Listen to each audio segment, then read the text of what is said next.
সুপ্রিয় দর্শক, বাংলাদেশ টেলিভিশন চট্টগ্রাম কেন্দ্রের নিয়মিত আয়োজন জাগরণ অনুষ্ঠানে আপনাদের সবাইকে স্বাগত জানাই। জাগরণ অনুষ্ঠানটি মূলত নারী ও শিশু নির্যাতন প্রতিরোধ বিষয়ক একটি অনুষ্ঠান। এখানে নারী ও শিশু নির্যাতনের কারণ এবং প্রতিকার ও প্রতিরোধ নিয়ে আলোচনা করা হয়। আমরা আজ একটি গুরুত্বপূর্ণ বিষয়ে আলোচনা করব। সাইবার দুনিয়ায় বা সাইবার বুলিংয়ের যে শিকারগুলো হচ্ছে নারীরা, সেই বিষয়গুলো নিয়ে আমাদের আজকের অনুষ্ঠানে উপস্থিত হয়েছেন দুজন সম্মানিত উপস্থিতি। চলুন অতিথিদের সঙ্গে পরিচিত হয়ে নিই। আমার ডানে রয়েছেন সৈয়দা জিনা তারা নিপুণ, নারী উদ্যোক্তা এবং একজন সমাজকর্মী, যিনি প্রতিষ্ঠাতা পরিচালক Chittagong women's chamber of commerce and industry. এছাড়াও তিনি president chartered wheels club of sea queen. এবং আমাদের সাথে আরও সম্মানিত অতিথি রয়েছেন AGM নিয়াজউদ্দিন, যিনি সহযোগী অধ্যাপক, রাজনীতি বিজ্ঞান বিভাগ, চট্টগ্রাম বিশ্ববিদ্যালয়। আপনাদের দুজনকে আমাদের আজকের অনুষ্ঠানে স্বাগত জানাই। আপা, শুরুতেই আপনার কাছে জানতে চাই, সামাজিক যোগাযোগ মাধ্যমের কারণে বিভিন্নভাবে নারীরা ক্ষতিগ্রস্ত হচ্ছে এবং তারা মানসিক চাপ ফিল করছে। মানসিক যে স্বাস্থ্যের ক্ষতি হচ্ছে, এই বিষয়টাকে আপনি কিভাবে ব্যাখ্যা করবেন? আসলে সোশ্যাল মিডিয়াতে যে কাজ, আমরা এটা পজিটিভভাবে নেগেটিভভাবে দেখতে পারি, দুইটাই আমাদের কাছে কিন্তু প্রয়োজন। মানে আমরা এখন ফেস করছি দুইটা নিয়ে। তা আমি মনে করি আপনি যেটা প্রশ্ন করেছেন যে নারীদের কি অসুবিধা হচ্ছে, ওইটাই তো। আসলে এটা কি, আপনি যে কোনো নারী যদি পজিটিভলি চিন্তা করে, আপনার আমাদের ফেসবুক বলেন, ইউটিউব বলেন, যত কিছু আমরা ইউজ করছি, যেভাবে যে দৃষ্টি দিয়ে দেখে উনি কিন্তু ওইভাবেই গ্রহণ করছে। আর এমনি নর্মালি যারা নেগেটিভ চিন্তাতে আছে, নেগেটিভভাবে কাজ করছে, তো ওনাদেরকে ওগুলো ফেস করতে হয়। যেমন আপনি বলেন, আমরা কিন্তু আমি সবসময় ফেসবুকটাকে আমি পজিটিভ দেখি, কারণ আমার কাছে মনে হয় কি, সব আত্মীয় স্বজন ফ্রেন্ডরা আমার অনেক কাছের, ওদের সাথে আমার একটা যোগাযোগ হচ্ছে।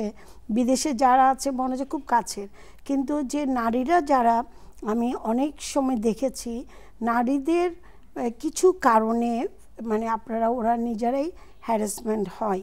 আমি অনেক কিছুতে আমি এটা দেখেছি।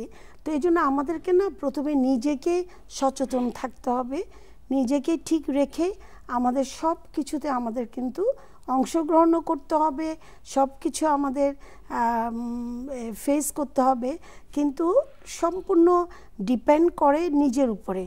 আর যেসব নারীরা অনেক সময় খুব অনেক নারীদেরকে দেখেছি যে সোশ্যাল মিডিয়াতে অনেক ফেস করে, অনেক ভালো মেয়েদেরকেও আমি দেখেছি।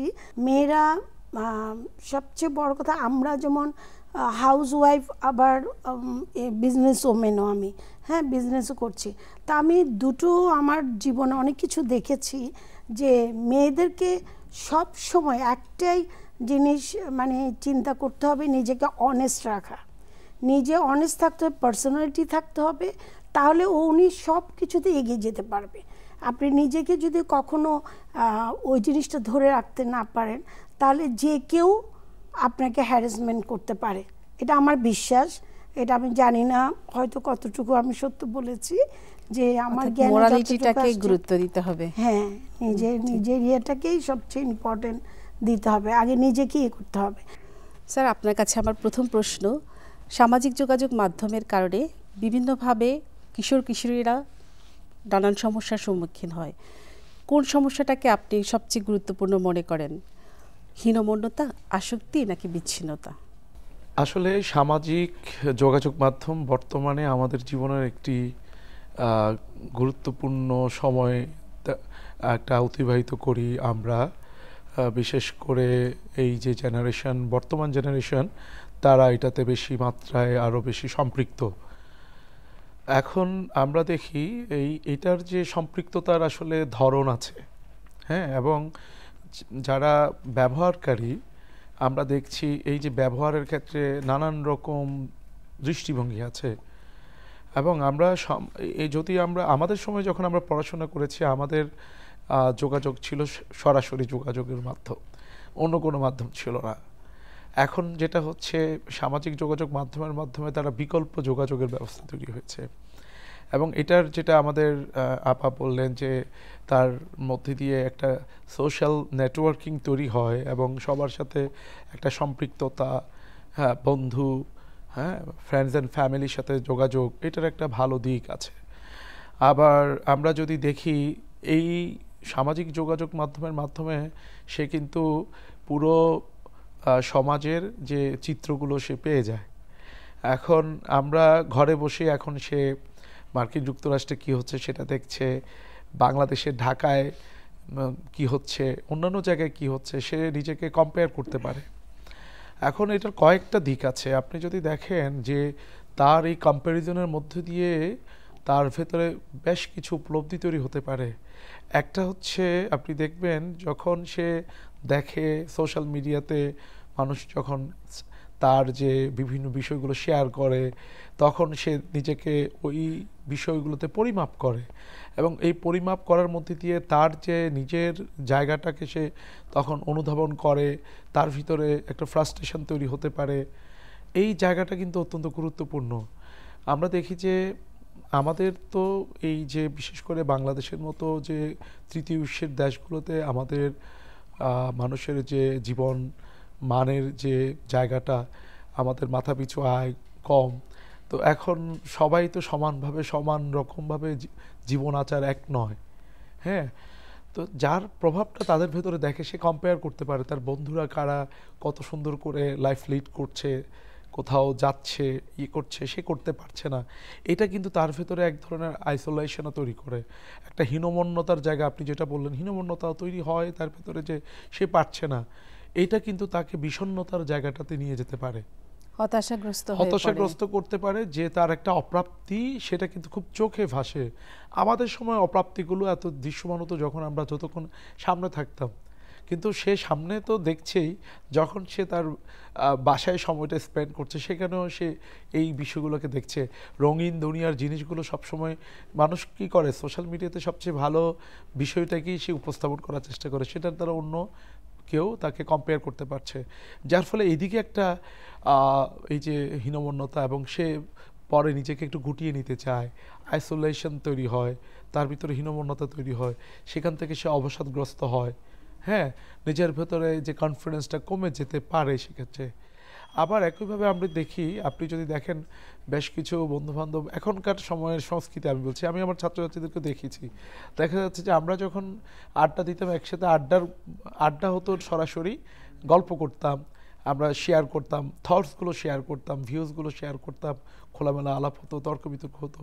এখন দেখা যাচ্ছে, এখনও হয়, কিন্তু দেখা যায় যে তারা মাঝে মাঝে হয়তো একসাথে বসে আছে 10 জন তাদের মোবাইল নিয়ে নিজেই দেখছে, ফেসবুক দেখছে, সোশ্যাল মিডিয়া চ্যাটিং করছে, বা সে ইন্টারনেট ব্রাউজ করছে, কাছে থেকেও একটা দূরত্ব, দৃশ্যমান দূরত্ব, যার ফলে আমরা ওই যে সম্পর্কটাও ওইভাবে আর তৈরি হয়ে ওঠে না অনেক ক্ষেত্রে, হ্যাঁ। তো এটা অত্যন্ত গুরুত্বপূর্ণ। এখন এইটা কার ক্ষেত্রে কতটুকু প্রভাব পড়ছে এটা নির্ভর করছে ব্যক্তি টু ব্যক্তি। নারীরা সবচেয়ে বেশি হয়রানির শিকার হয় কিভাবে? ব্ল্যাকমেইল হয় নাকি ফেক আইডির দ্বারা, কিংবা চরিত্র হনন সংক্রান্ত যে বিষয়গুলো আছে সেটার দ্বারা? আসলে ফেক আইডিটা কিন্তু এখন অনেক বেড়ে গেছে, এটা সত্যি কথা। মানে আমি অনেক সময় অনেককে বলতে দেখেছি যে আপনার থেকে ফেক আইডি করে আবার হ্যারাসমেন্ট করতে বলতে মেসেঞ্জারে আসে, আপনি আমাকে 10,000 টাকা দেন, আপনাতে প্লিজ আমি বিপদে পড়েছি আমাকে এত, অথচ যার মেসেঞ্জার থেকে দিচ্ছে উনি নিজেই জানে না, অর্থাৎ আইডিটা হ্যাক করে ফেলছে, হ্যাক করে তারপর ওনার কাছে ওগুলো দিচ্ছে। ওগুলো কিন্তু এক ধরনের হ্যারাসমেন্ট করা, অপমান করা। আচ্ছা, আমি যেটা বলছি সেটা হচ্ছে, আমরা যেমন আগে কাজটা সেরে, মানে আমরা হাজব্যান্ড ওয়াইফরা একটু বসি গল্প করি, তাই না, রাতের বেলা যখন আমরা একটু রিল্যাক্সে যাই, তখন ভাবিরা বলে মনে হয় কি আমার হাজব্যান্ড আমাকে চিনে না, আমি আমার হাজব্যান্ডকে চিনি না। কেন? দুইজনেই মোবাইল নিয়ে বিজি থাকে, দুইজনেই দুই দিকে থাকে মোবাইল নিয়ে, এত বিজি থাকে। তখন ওয়াইফ, মেয়েদের কাছে কিন্তু এগুলো বেশি কাজ করে, ওরা চায় আমার হাজব্যান্ড মোবাইল নিয়ে বসে আছে কেন, আমি তো পাশে আছি, তাই না? তো এই ধরনের কমপ্লেন, এটা কিন্তু অনেক বড় একটা কিন্তু প্রেশার একটা মেয়ের জীবনে, আমি বলবো। তো আমি আজকের এই অনুষ্ঠানে আমি সবাইকে রিকোয়েস্ট করব, ভাইদেরকে আপনারা একটু এগুলো থেকে বিরত থাকুন, যেন ওয়াইফকে একটু সময় দেন। ওয়াইফদেরকেও বলবো যে সারাদিন আপনারা কাজ করেন, হাজব্যান্ডও সারাদিন বাইরে থাকে, দুইজনেই বিজি থাকেন ফ্যামিলি নিয়ে, একটু একজন একজনকে সময় দেন। স্যার, আপনার কাছে আমার এবারে প্রশ্ন, শিক্ষার্থীরা বিভিন্নভাবে ব্ল্যাকমেইলের শিকার হচ্ছে, আপনার অভিজ্ঞতার আলোকে এই বিষয়টা যদি আমাদেরকে ব্যাখ্যা করতেন। এই সমস্যা আমরা যদি ফেস করতে হয়, এটাকে নিজেকে নিয়ন্ত্রণ করা জানতে হবে। আমার কাছে সোশ্যাল মিডিয়ার গুরুত্ব ততটুকু যতটুকু আমার প্রয়োজন। এখন এই মানদণ্ডটা ঠিক করা অত্যন্ত জরুরি। আমরা দেখি যে নানানভাবে দেখি যে আমরা শিক্ষার্থী এবং যারা নারী শিক্ষার্থী বা ছেলে শিক্ষার্থী হোক, তারা বিভিন্ন রকম সম্পর্কে জড়ায় এবং সম্পর্কে জড়ানোর পরে যখন তাদের মধ্যে সম্পর্কে টানাপোড়েন ঘটে, তখন তাদের ব্যক্তিগত যে নানান রকম তথ্য, ছবি, তারা সেগুলো প্রকাশ করে, হুমকি দেয় এবং সেগুলো প্রকাশের মধ্য দিয়েই তাকে এক ধরনের, বিশেষ করে মেয়েদের ক্ষেত্রে এটা ঘটে যে তারা তাদেরকে সোশ্যাল মিডিয়াতে তাদের ছবি নানানভাবে, নানান রকম ছবি ছেড়ে দেওয়ার হুমকি দিয়ে নানান রকমভাবে এই ধরনের একটা মানসিক এবং নানানভাবে টর্চার করার একটা চর্চা আছে। এই জায়গাটা কিন্তু অত্যন্ত গুরুত্বপূর্ণ। সেই জন্য যে কোনো সম্পর্কের ক্ষেত্রে, যোগাযোগের ক্ষেত্রে ওই যে সচেতনতা এবং নৈতিকতার জায়গাটা অত্যন্ত গুরুত্বপূর্ণ। এটা একটা দিক। এবং যার ফলে আমি যখন একটা মানুষের সাথে একটা বন্ধুত্ব হবে, আমি অপরিচিত মানুষকে কেন ফ্রেন্ড বানাবো? আমাদের মধ্যে নতুনকে জানার অদম্য আগ্রহ থাকে তরুণ তরুণীদের, তো সেটা করতে যেয়ে তারা এরকম ভুল পথে বিপথে পা বাড়াতে পারে, কারণ চারিদিকে রঙিন দুনিয়ার অনেক প্রলোভন থাকে। এই প্রলোভন থেকে আমাদেরকে নিজেকে নিয়ন্ত্রণ করার যে জায়গাটা, সেটাকে জানতে হবে, রাখতে হবে, সচেষ্ট থাকতে হবে। এটা গেল একটা বিষয়। দ্বিতীয়ত হচ্ছে, এর বাইরেও দেখা যাচ্ছে যে ফেক আইডি দিয়ে নানানভাবে মিথ্যা, এখন তো এআইয়ের যুগ, আর্টিফিশিয়াল ইন্টেলিজেন্সের মাধ্যমে কারো ছবি কারো কিছুর সাথে যুক্ত করে এক ধরনের ফেক পর্নোগ্রাফির নানান রকম মিসইউজের মধ্যে দিয়ে এই সাইবার জগতে সাইবার বুলিং হচ্ছে এবং ব্ল্যাকমেল করার একটা প্রচেষ্টা আমরা দেখতে পাই। এটা অত্যন্ত গুরুত্বপূর্ণ হয়ে দাঁড়িয়েছে বর্তমানে। সেজন্য আমাদের এই জায়গাটাতে রাষ্ট্রের অত্যন্ত গুরুত্বপূর্ণ ভূমিকা আছে। যেভাবে ব্যক্তি নিজেকে সচেতন রাখবে, তার সোশ্যাল মিডিয়াতে সে তার সব ধরনের ছবিও দেওয়া যাতে যেমন ঠিক না, যাতে তার ছবিগুলো মিসইউজ হতে পারে, সেটা তাকে সাবধান থাকতে হবে। আর দ্বিতীয়ত, যাকে তাকে সে তার ফ্রেন্ড লিস্টে আনবে না। আইনের কোনো বিষয় আছে? অবশ্যই আছে। আমি যেটা মনে করি যে প্রথমত নিজের সচেতনতার গণ্ডিটা ইম্পর্টেন্ট। আমরা এই ফ্রেন্ডস অ্যান্ড ফ্যামিলির যে এরিয়াটা কতটুকু হবে সেটা নির্ধারণ করা জরুরি।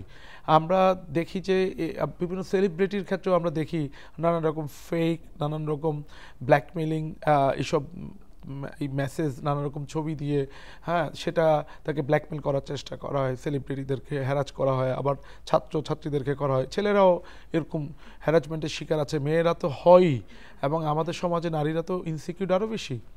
এখন এইটার সুরক্ষার জন্য অবশ্যই বাংলাদেশের সাইবার নিরাপত্তা আইন আছে। এটা ইতিমধ্যে আবারও পুনরায় সংশোধন করা হয়েছে। বর্তমান সরকার এশীয় যে 2023 সালের যে আইন ছিল সেটাকে আবার অধ্যাদেশ জারি করে, নতুন সংশোধন করে অধ্যাদেশ জারি করেছে, এই বছরেই করেছে এবং এটা মে মাসে করেছে। এবং সেখানেও সাইবার নিরাপত্তার বিষয়ে বিভিন্ন রকম যে আছে প্রোটেকশন দেওয়া হয়েছে।